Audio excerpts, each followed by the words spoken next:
Did you see this Federalist article? You'll never guess what they say they should start calling themselves. John starts off by whining that conservatives are failures. I don't disagree, but that he has a new approach. And anytime somebody says that they have a new political approach, that should be setting off a little alarm bells in your head that he's just got repackaged bullshit. Now it's just a matter of sussing out what flavor of bullshit it is. You already know. I'm about to take you all down an insane rabbit hole. Just kidding. When the world is this messed up, we don't need conspiracies to help us understand what's going on. What I'm going to do in today's video of the breakdown is try to explain where the country and Republican Party is heading towards. In this TikTok by creator Socialistically Awkward, she explains an article called "We Need to Stop Calling Ourselves Conservatives," published by the Federalist. The article was something else. He doesn't start off by saying the F word yet. He eases us into it with radicals. He encourages readers to adopt this terminology and look to groups like the Pilgrims for inspiration. You know, the radical religious group that tried to force everyone else to live by their extreme religious views. John says that we need a new way of thinking and a new way of speaking. Is conservatism not doing it for you anymore? Do you feel like you might be being replaced by groups that you spent years trying to demonize and dehumanize?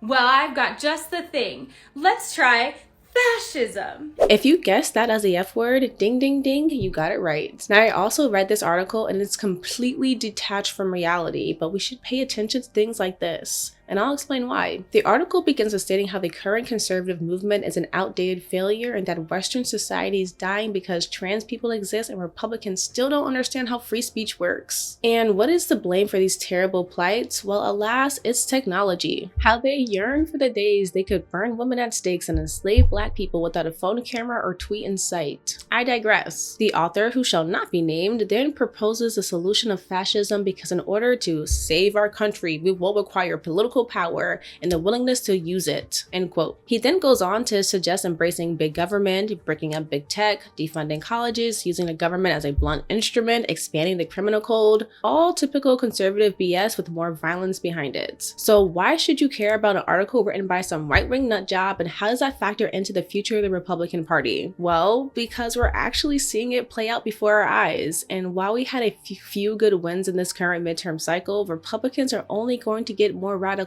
Stating the obvious, Republicans have controlled the Supreme Court and have already made major decisions like ending Roe v. Wade, and they're only getting started. We've also seen more and more instances of violence targeted at marginalized communities, and it's only getting worse. If you're wondering, well, not all Republicans feel that way. You already know I come with the facts, the stats, and the truth. A senior columnist from the Daily Beast, Matt Lewis, responded to the Federalist and pushed back on a few points the author made, claiming that the article and MAGA Republicans are besmirching the good name of real conservatives. It actually made me chuckle a bit because he obviously missed the biggest point in all of this.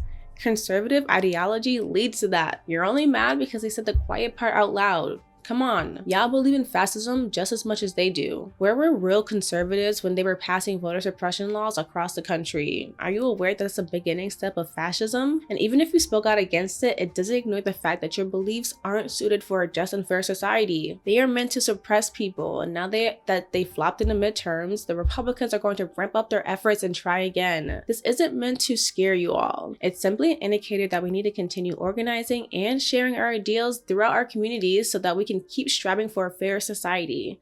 We cannot get comfortable. This is TYT The Breakdown. Like this video and subscribe to the channel.